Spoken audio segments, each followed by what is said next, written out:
కాకుండా అన్యాయం. ఎందుకంటే నీవు దేవుని ఆలయమే.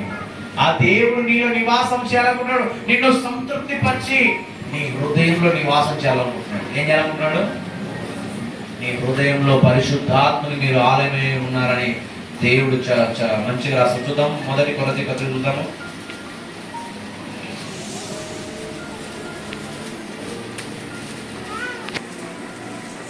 1 కొరింథీ పత్రికలో 6వ అధ్యాయం 19వ వచనం చూద్దాము. నీ దేహము దేవుని వలన నీకు అనుగ్రహింపబడి నీలోనున్న పరిశుద్ధాత్మకు మీరు ఆలయమై ఉన్నారని మీరెరుగరా? మీరేమై ఉన్నారంట? పరిశుద్ధాత్మకు. ఎక్కడున్నాడు పరిశుద్ధాత్ముడు? మీలో ఉన్నాడు. ఆయనను దుఃఖ పెట్టకండి. అర్థమవుతుందా? పరిశుద్ధాత్మని దుఃఖ పెట్టొద్దండి. ఆయన సంతోషిపోయారంటే ఆయనకు కావలసిన ఆ వాక్యమని ఆహారం ఆయనకు కావాలా? ఆయన తండ్రి సన్నిధానం మందిరం ఆయనకు కావాలా? ఆయన మందిరంలో మీరు ఉన్నప్పుడు మీరు అభివృద్ధి పొందుతారు, మీరు దీవించబడతారు. లేదు అంటే దేవుడు ఒక హెచ్చరికిస్తున్న వార్నింగ్ ఏంటి అంటే, అదే కొరింథీ పత్రికలో మనం చూస్తున్నాము. 3వ అధ్యాయం 16-17 వచనాలు చూస్తున్నాము. ఇట్లే చెప్తుంటే సాయంత్రం వరకనే పోతుంది. మీరు దేవుని ఆలయమై ఉన్నారని, దేవుని ఆత్మ మీలో నివసిస్తుందనియు మీరెరుగరా? ఎవరైనను దేవుని ఆలయమును పాడు చేసిన యెడల దేవుడు వారిని పాడు చేయను. దేవుని దేవాలయమైన మనము మన హృదయాన్ని శుద్ధి చేసుకుంటే ఆయన మనలో ఉండి మనల్ని దీవిస్తాడు. ఆమేన్. ఆయన ఎలా ఉంటాడో నేను మీలో ఒక మాట చూపిస్తాను, గుర్తొచ్చింది. యోహాను సువార్త 6వ అధ్యాయము ఒక మాట చూద్దాం. యేసు ప్రభు ఎలా ఉంటాడో మనం ఎలా కాపాడుకుంటుండాలి. 6వ అధ్యాయము 56వ వచనం. నా శరీరమును తిని నా రక్తమును తాగువాడు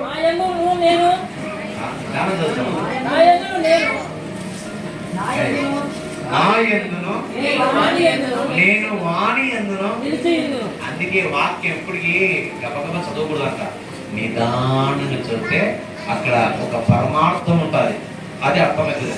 గబగబ చదివితే పరమార్థం పోతుంది. ఎప్పుడైనా మనకి ఏమర్థం చదువుకుపోతున్నాడు. ఈ ఫస్ట్ మెల్లగా నా శరీరమును తిని నా రక్తము తాగువాడు నా యందును నేను వాని యందును. అంటే నువ్వు వారం చర్చికి వచ్చి నిన్ను నువ్వు పరీక్షించుకొని నిన్ను నువ్వు యేసయ్య రక్తంతో కడుక్కొని పశ్చాత్తాపడి ఆయన శరీరంలో రక్తంలో పాలు పొందుతున్నప్పుడు యేసయ్య ఎక్కడ ఉంటాడంట? ఆయనలో మీరు, మీలో ఆయన ఉంటాడంట. నేను తండ్రి మూలంగా బతికినట్లుగా జీవించినట్లుగా మీరు నా మూలంగా జీవిస్తారు, బతుకుతారని కింది వచనం రాయబడింది. మరి మీరు ఆయన శరీరంలోనే చేయకపోతే, వారం ఆయన బలలో చేయకపోతే ఎట్లా మీరు ఆరోగ్యంగా ఉంటారు? ఎట్లా మీలో జీవం ఉంటుంది? ఆలోచించండి. అందుకే అపోస్తలులు ప్రతి దినము ఇంటింట రొట్టె విరుచుతూ వచ్చారంట. అందుకే ఆనాటి సంఘం బలం పొందింది. భయభక్తులు కలిగి ప్రతిరోజు అతని శరీరంలో రక్తంతో పాల్పొంపులు పొందారు. ఈరోజు మనం వారానికి ఒక్కసారి లేకపోతే ఎట్లా? ఎప్పుడు మనకు పనులు ఉండే ఉంటాయి, ఎప్పుడు కష్టాలు ఉండే ఉంటాయి. అయితే ఆ కష్టంలో మనకు మార్గం చూపేది ఏంటంటే ఆయన రక్షణ. ఆయన రక్షణను మనం నిర్లక్ష్యం చేయకుండా ఆ రక్షణను కాపాడుకొని ప్రతి పరిశుద్ధ దినము ఆయన రక్త మాంసాల దగ్గరకు వస్తే, ఆయన భోజన బల్ల ఎదుటకు వస్తే నిన్ను జయించేవానిగా ఒలీవల మొక్క వలె నిన్ను మారుస్తాడు. నువ్వు 10 మందికి ఔషధంగా ఉంటావు. ఆమేన్. నువ్వు ఔషధంగా మారాలి, 10 మందికి మేలుకరంగా ఉండాలంటే ఆ బల్ల ఎదుటకు రావాలి. ప్రతి వారం బల్లలో చేయాలి. ఆ రక్తములోని శక్తి, ఆ శరీరంలోని శక్తి నీలేకొచ్చి నిన్ను పవిత్రురాలిగా పవిత్రునిగా మార్చి నువ్వు నిత్య జీవ వారసునిగా బ్రతకడానికి దేవుడు సహాయపడతాడు. ఆమేన్. అర్థమవుతుంది. అందుకోసమే ప్రతి దినం ఏం చేయాలా? ఆ ప్రతి వారం ఏం చేయాలా? చర్చి మానక, ముఖ్యంగా బాప్తిసం తీసుకున్న వాళ్ళు అసలే మానకూడదు. వారు ఎంత దేవుళ్ళు ఐక్యమవుతారో అంతగా దేవుని మహిమ సంఘము క్షేమాభివృద్ధి నొందుతుంది. సంఘం పరిపూర్ణతకి రావాలి. ఎంత దినాలలో పరిపూర్ణత చేసేది ఎక్కడంటే సంఘములో, ఆయన ఆవరణములో. పరిపూర్ణత ఎక్కడ చేయబడతానే వాక్యము ద్వారా, ప్రార్థన ద్వారా, ఆయన రక్త మాంసముల ద్వారా. ఆమేన్, హల్లెలూయా. మీరు చికెన్ మటన్ వారానికి ఒకసారి తింటారా, నెలకు ఒకసారి తింటారా? ఇది మటుకు మర్చిపోమే.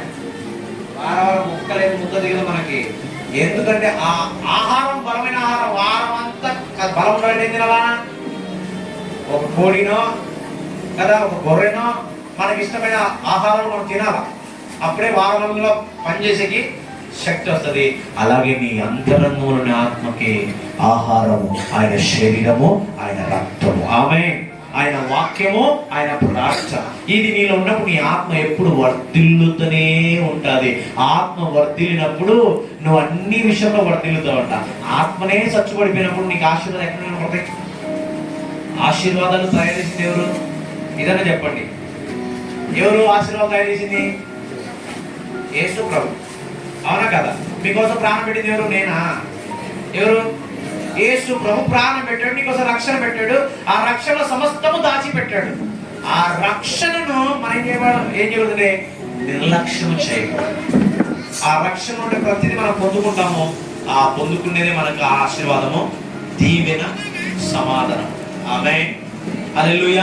అందుకే మనం నిర్లక్ష్యం ఉండకూడదు. ఆయన ఆభరణలే కావాలా, ఆయన శరీరంలో చేయవేయాలా. మనము ఆయన సంఘంగా కట్టబడి ఉండాలి. ఆమేన్, ఆమేన్. అందుకోసం మరి మీరందరూ సిద్ధమై ఉంటారా? ఓకే. మీ సిద్ధత అంటే మీ సిద్ధపాటే ఆయన రాకడకు సిగ్నల్.